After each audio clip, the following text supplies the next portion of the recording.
Hello everyone and welcome to my channel dialectical girl. और आज की इस वीडियो में हम बात करेंगे ड्राफ्टिंग, प्लीडिंग एंड कन्विंसिंग के एक और इम्पॉर्टेंट टॉपिक के बारे में, कंप्लेंट। आज की इस वीडियो में हम कंप्लेंट की डेफिनेशन के बारे में जानेंगे, इसके एसेंशियल्स के बारे में पढ़ेंगे और सबसे इम्पॉर्टेंट चीज़ कि कंप्लेंट को ड्राफ्ट कैसे करते हैं, ड्राफ्टिंग ऑफ कंप्लेंट। मैंने और भी इम्पॉर्टेंट टॉपिक्स पर वीडियोज़ बनाई हुई हैं, तो अगर आपने मेरी प्रीवियस वीडियोस नहीं देखी है तो आप वो मेरा चैनल विजिट करके देख सकते हैं या फिर मेरी प्लेलिस्ट में जाकर देख सकते हैं। और अगर आपको मेरी वीडियोस पसंद आती हैं तो do like my videos, share my videos with your friends and yes, don't forget to subscribe to dialectical girl for more such educational content. तो चलिए बिना किसी देरी के वीडियो को स्टार्ट करते हैं। तो सबसे पहले हम बात करते हैं मीनिंग ऑफ कंप्लेंट के बारे में कि कंप्लेंट का क्या मीनिंग होता है। तो इसके लिए हमें कंप्लेंट की डेफिनेशन पढ़नी होगी जो कि हमें section 2D the code of criminal procedure 1973 में बताई गई है। Complaint means any allegation made orally or in writing to a magistrate with a view to his taking action under this code that some person, whether known or unknown, has committed an offence, but it does not include a police report. तो इस definition से हमें ये पता चलता है कि complaint का मीनिंग हुआ कोई भी ऐसा एलिगेशन करना either orally or in writing, यानी मौखिक रूप से या लिखित रूप से किसी भी मजिस्ट्रेट को, जिसमें हम उन्हें ये बताते हैं कि किसी पर्सन ने, चाहे वो नोन पर्सन हो या अननोन पर्सन हो, उसने कोई ऑफेंस कमिट किया है और हम चाहते हैं कि जो मजिस्ट्रेट है वो उस पर्सन के अगेंस्ट एक्शन ले इस कोड के थ्रू, यानी जो भी the code of criminal procedure में जो प्रोसीजर्स बताए गए हैं उनको फॉलो करते हुए जो मजिस्ट्रेट है वो उस पर्सन के ऊपर वेदर नोन और अननोन एक्शन ले। और इसीलिए हम एलिगेशंस उस मजिस्ट्रेट को प्रेजेंट कर रहे हैं आइदर इन राइटिंग और ओरली। लेकिन जो ये कंप्लेंट होती है वो किसी भी पुलिस रिपोर्ट को इंक्लूड नहीं करती है। कंप्लेंट एक ऐसा डॉक्यूमेंट है जो कि हम सेंड या प्रेजेंट करते हैं किसी भी मजिस्ट्रेट को इस व्यू से कि जो भी हमने एलिगेशंस उस कंप्लेंट में किए हैं वो उसके अगेंस्ट एक्शन लें। हम सिर्फ एक इन्फॉर्मेशन प्रोवाइड करने के लिए कंप्लेंट सेंड या प्रेजेंट नहीं करते हैं मजिस्ट्रेट को। हम चाहते हैं कि हमने जो भी एलिगेशंस किए हैं किसी भी पर्सन के अगेंस्ट, वेदर वो पर्सन नोन हो या अननोन हो, उसके अगेंस्ट जो मजिस्ट्रेट है वो एक्शन लें उन एलिगेशंस के ऊपर। और जो कंप्लेंट होती है वो कभी भी किसी पुलिस रिपोर्ट को इंक्लूड नहीं करती है। कंप्लेंट दो तरीके से हो सकती है, ओरली और इन राइटिंग, यानी हम मौखिक रूप से भी कंप्लेंट कर सकते हैं और लिखित रूप से भी कंप्लेंट कर सकते हैं। कोई ऐसी बाउंडेशन नहीं है कि जो कंप्लेंट है वो राइटिंग में ही होनी चाहिए या फिर वो ओरली ही होनी चाहिए।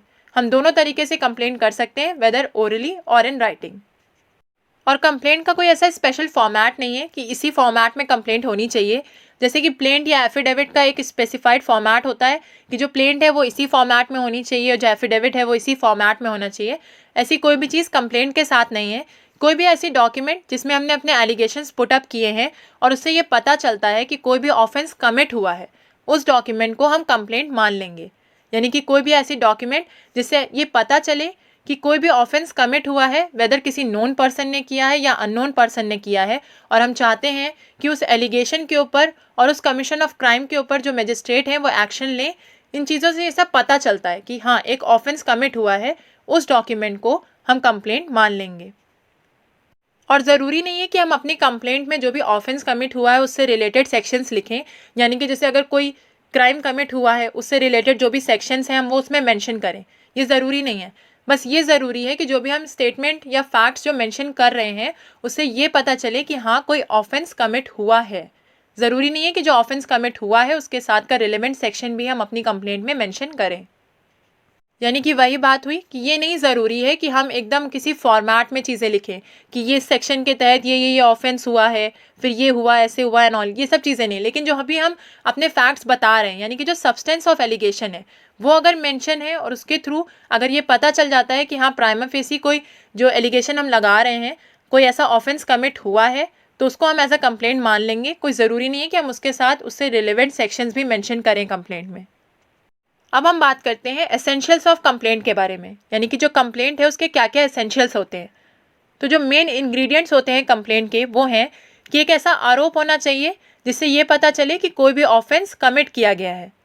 और दूसरी चीज़ कि जो कंप्लेंट है वो किसी भी मजिस्ट्रेट को की जानी चाहिए either orally or in writing, यानी या तो मौखिक रूप से की जानी चाहिए या लिखित रूप से की जानी चाहिए, लेकिन एक मजिस्ट्रेट को की जानी चाहिए। और जो हमारे कंप्लेंट का मकसद है वो ये है कि हम सिर्फ इन्फॉर्मेशन नहीं देना चाहते हैं मजिस्ट्रेट को, हम चाहते हैं कि जो मजिस्ट्रेट है वो उस कंप्लेंट के बेसिस पर एक्शन लें। यानी कि जो भी हमने एलिगेशंस लगाए हैं उस कंप्लेंट में, उसके बेसिस पर वो उस पर्सन के खिलाफ जो कि एक्यूज्ड है हमारे हिसाब से, वेदर वो पर्सन नोन हो या अननोन हो, उसके खिलाफ एक्शन लें हमारी कंप्लेंट के बेसिस पर। हालांकि किसी पुलिस रिपोर्ट को हम कंप्लेंट नहीं मानते हैं, लेकिन अगर किसी पुलिस ऑफिसर ने कोई रिपोर्ट की है इन्वेस्टिगेशन के बाद, यानी इन्वेस्टिगेशन करने के बाद अगर किसी पुलिस ऑफिसर ने कोई रिपोर्ट प्रेजेंट की है जिससे ये पता चलता है कि कोई कॉग्निजेबल ऑफेंस का कमीशन हुआ है, यानी कि कोई कॉग्निजेबल ऑफेंस कमिट हुआ है, तो उस रिपोर्ट को एज अ कंप्लेंट मान लिया जाएगा। और जो हमारी कंप्लेंट है वो किसी पर्सन के अगेंस्ट होनी चाहिए, भले वो पर्सन नोन हो या अननोन हो। यानी कि हम अगर उस पर्सन को जानते हैं या नहीं भी जानते हैं और हमें लगता है कि उसने वो क्राइम कमिट किया है, तो हमारी जो कंप्लेंट है वो किसी पर्सन के अगेंस्ट होनी चाहिए, वेदर वो पर्सन नोन हो या अननोन हो। और जो कंप्लेंट होती है वो किसी भी पर्सन के थ्रू फाइल की जा सकती है। यानी जैसे कि कोई भी ऑफेंस हुआ है तो ज़रूरी नहीं है कि कोई स्पेसिफाइड पर्सन ही उसके खिलाफ कंप्लेंट करे, किसी भी पर्सन के थ्रू किसी भी ऑफेंस के लिए कंप्लेंट फाइल की जा सकती है। लेकिन इसके कुछ एक्सेप्शंस हैं, जैसे कि जो मैरिज से रिलेटेड ऑफेंसेस हैं या डिफेमेशन से रिलेटेड ऑफेंसेस हैं, या फिर जो ऑफेंसेस सेक्शन 195 टू 197 में बताए गए हैं, उनमें जो कंप्लेंट है वो एग्रीव्ड पर्सन ही कर सकता है। यानी कि जो पर्सन एग्रीव्ड है उन चीज़ों से, यानी मैरिजेस में या डिफेमेशन में, यानी जिसके खिलाफ डिफेमेशन किया गया है, वो ही पर्सन उन केसेस में कंप्लेंट कर सकता है, कोई अदर पर्सन उन केसेस में कंप्लेंट नहीं कर सकता है। तो कौन कौन से एक्सेप्शंस है?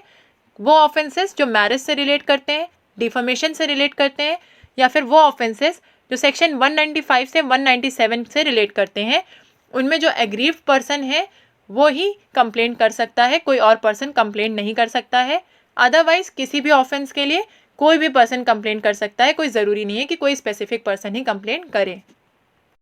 और लास्ट चीज़ कि ज़रूरी नहीं है कि जो कंप्लेंट है उसमें जो प्रोसिक्यूशन के एविडेंस है वो सब मेंशन हो। हम सिर्फ एक एलिगेशन उसमें होना चाहिए किसी भी नोन या अननोन पर्सन के खिलाफ कि उसने कोई क्राइम कमिट किया है, कोई ऑफेंस कमिट किया है, और हम चाहते हैं कि जो मजिस्ट्रेट है वो उसके अगेंस्ट एक्शन ले। अब बात करते हैं सबसे इम्पॉर्टेंट चीज़ की कि कंप्लेंट को ड्राफ्ट कैसे करते हैं, ड्राफ्टिंग ऑफ कंप्लेंट। तो सबसे पहले हम ऊपर कोर्ट का नेम मेंशन करते हैं। जिस भी कोर्ट में हम अपनी कंप्लेंट प्रेजेंट कर रहे हैं या फाइल कर रहे हैं, हम उसका नेम सबसे ऊपर मेंशन करते हैं, in the court of dash at dash. अब मान लीजिए कि हम जुडिशियल मजिस्ट्रेट की कोर्ट में अपनी कंप्लेंट प्रेजेंट कर रहे हैं, तो हम इसे कैसे लिखेंगे? In the court of judicial magistrate at Lucknow. अब इसके बाद हम कंप्लेंट नंबर मेंशन करते हैं और कौन से ईयर में हम अपनी कंप्लेंट कर रहे हैं वो मेंशन करेंगे। Direct complaint number dash of dash. मान लीजिए हम 2023 में कंप्लेंट कर रहे हैं तो हम 2023 मेंशन करेंगे वहाँ पर। और इसके बाद हम नेम, डिस्क्रिप्शन और एड्रेस मेंशन करेंगे कंप्लेनेंट का, यानी कि जो पर्सन कंप्लेंट कर रहा है उसका नेम मेंशन करेंगे। डिस्क्रिप्शन में हम ये मेंशन करेंगे कि उसके फादर का नेम क्या है, उसकी एज क्या है। एड्रेस में वो कहाँ का रेजिडेंट है, हम वो चीज़ मेंशन करेंगे। उसके बाद हम सेम चीज़ें मेंशन करेंगे रिस्पोंडेंट के लिए, उसका नेम, डिस्क्रिप्शन और एड्रेस। और इसके बाद हम अपनी कंप्लेंट का टाइटल लिखेंगे, टाइटल ऑफ कंप्लेंट। मान लीजिए हमारी कंप्लेंट का टाइटल है direct complaint under section 200 CRPC, तो हम वो मेंशन करेंगे वहाँ पर। इसके बाद हम लिखेंगे the complainant above name submits this complaint praying to state as follows, यानी कि जो भी अबव नेम कंप्लेनेंट है जो कि कंप्लेंट कर रहा है, वो जो फॉलोइंग पॉइंट्स हैं वो स्टेट करता है। और इसके बाद हम पॉइंट बाय पॉइंट अपने जो भी फैक्ट्स हैं वो मेंशन करेंगे। लेकिन सबसे पहला पॉइंट जो हम लिखेंगे वो होगा that no complaint of such nature has been instituted prior to this, यानी कि इसके पहले इस नेचर की कोई भी कंप्लेंट कंप्लेनेंट द्वारा नहीं की गई है। अब इसके बाद वाले पॉइंट्स में हम अपने फैक्ट्स मेंशन करेंगे। हम वो फैक्ट्स मेंशन करेंगे जिससे ये कॉन्स्टिट्यूट हो जाए कि कोई भी ऑफेंस कमिट किया गया है। तो हम अपने फैक्ट्स जो भी हैं उनको नंबर्ड पैराग्राफ में मेंशन करेंगे, हर पैराग्राफ में एक पर्टिकुलर फैक्ट मेंशन करेंगे। और जो हमारे जितने भी फैक्ट्स हैं उनको कॉन्स्टिट्यूट करके हमें ये पता चलना चाहिए कि एक ऑफेंस कमिट हुआ है। हमारे जितने भी मटेरियल फैक्ट्स होंगे हम वो सारे मेंशन कर देंगे। उसके बाद हम एंड में क्या लिखेंगे? हम एंड में हमेशा कोर्ट से जो भी है वो प्रेयर करते हैं कि हमें जो हमने पॉइंट्स मेंशन किए हैं उसके बिहाफ पर क्या रेमेडी चाहिए। तो हमने पहले ही पढ़ा था कंप्लेंट में कि हम क्या करते हैं, मजिस्ट्रेट को सिर्फ इन्फॉर्मेशन प्रोवाइड करने के लिए कंप्लेंट नहीं करते हैं। हम मजिस्ट्रेट को कंप्लेंट करते हैं ताकि जो भी हमने उसे फैक्ट्स प्रोवाइड किए हैं उसके ऊपर वो कोई एक्शन ले सके। तो हम एंड में क्या मेंशन करेंगे? It is therefore most humbly requested that kindly take prompt legal action against the accused persons for the commission of alleged offense। यानी हमने जो भी फैक्ट्स मेंशन किए हैं उनसे ये पता चल रहा है कि एक पर्टिकुलर ऑफेंस किया गया है, तो उस ऑफेंस के लिए जो भी पर्टिकुलर एक्यूज पर्सन्स हैं उनके ऊपर आप प्रॉपर लीगल एक्शन लीजिए। ये हम ऑनरेबल कोर्ट से रिक्वेस्ट करेंगे। अब इसके बाद कंप्लेनेंट का नेम और सिग्नेचर मेंशन होगा राइट हैंड साइड पर, और लेफ्ट हैंड साइड पर एडवोकेट का नेम और सिग्नेचर मेंशन होगा। और इसके बाद हम दो इंपॉर्टेंट चीज़ें मेंशन करेंगे।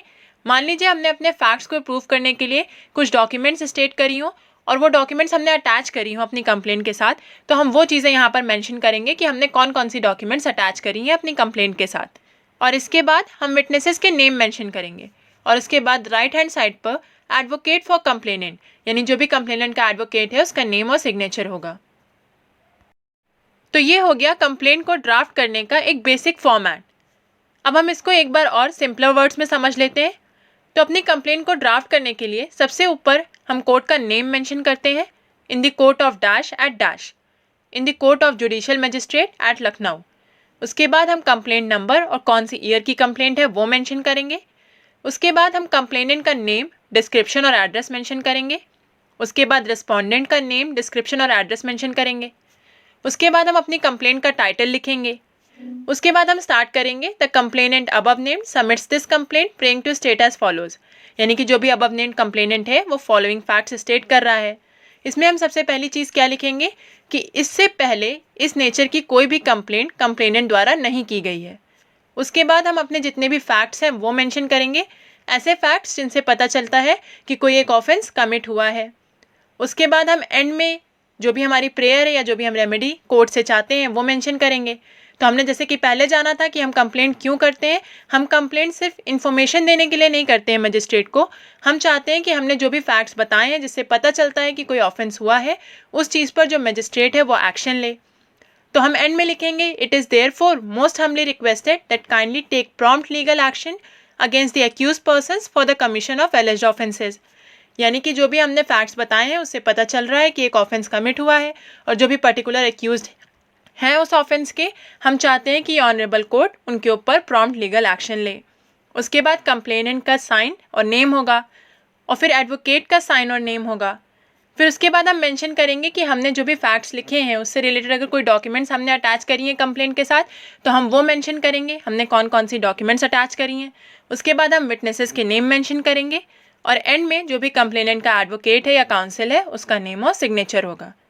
ये है एक बेसिक फॉर्मेट कंप्लेंट को ड्राफ्ट करने का। So that's all for today. I hope आपको आज की इस वीडियो के पॉइंट्स अच्छे से समझ आए होंगे और क्लियर हुए होंगे। आज की इस वीडियो में हमने जाना कि कंप्लेंट क्या होती है, इसके क्या क्या एसेंशियल्स हैं और कंप्लेंट को ड्राफ्ट कैसे करते हैं। अगर आपको कोई भी क्वेरी है तो आप वो मुझे कमेंट सेक्शन में पूछ सकते हैं। मैंने ड्राफ्टिंग, प्लीडिंग और कन्वेंसिंग के और भी टॉपिक्स पर वीडियोस बनाई हुई हैं। अगर आपने वो वीडियोस नहीं देखी हैं तो वो आप मेरा चैनल विजिट करके देख सकते हैं या फिर मेरी प्लेलिस्ट में जाकर देख सकते हैं। और अगर आपको ये वीडियो पसंद आई है तो do like this video, share this video with your friends and yes, don't forget to subscribe to Dialectical Girl for more such educational content. Thank you for watching.